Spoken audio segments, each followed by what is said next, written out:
जलाल वल जलाल मेरे बेटे का नाम अरसलान अहमद अरसलान ਤੇ ਦੂਸਰਾ ਜਿਹੜਾ ਅਕਰਮ ਕੀ ਲੱਗਦਾ ਸੀ? अकरम ते अरसलान साड़ा बनूजा ने ਅੱਛਾ, जी।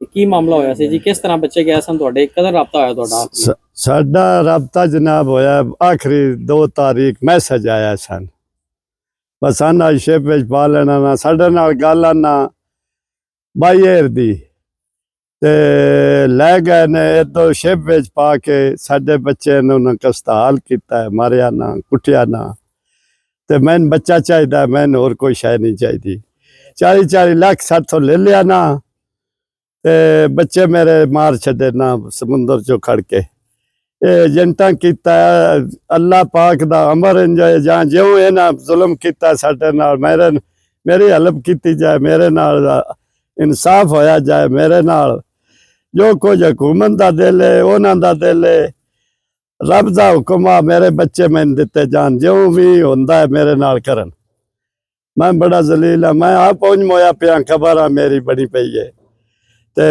मेरे नाल इंसाफ होया जाए मैंने इंसाफ चाहिए है मेरे नाल जुल्म है यारा मोहम्मद वलद बोगी ये अनारा वलद बोगी इन्हां दोवां भरावां इत्थे पैसे मेरे को अंदर गिन के लाए ने ते मैंने वो पैसे भी लाए गए ने ते मेरे बच्चे भी उन्हें मार छड़े।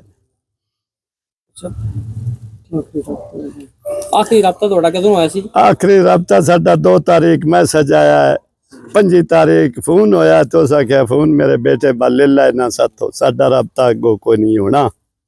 ਕੀ ਦੱਸਿਆ ਜੀ ਉਹਨਾਂ? उन्हें दसिया बस साडे कोल मोबाइल ले लेना खो लेना ते अगो तुसी रबता साडे नाल नहीं होना अपने उसे ते असीं करांदे। ਅੱਛਾ, ਇਹ ਤੋਂ ਤੁਹਾਨੂੰ ਏਜੰਟਾਂ ਨੇ ਕਿਹਾ ਸੀ ਕਿ ਬਾਈ एयर लै जासा जहाज उत्ते लै जासा पैसे साडे कोल 40-40 लाख ले ਅੱਗੋਂ ਡੰਕੀ ਲਵਾਈ। अगो डंकी लवाई ना। ਠੀਕ, ਸ਼ੁਕਰੀਆ।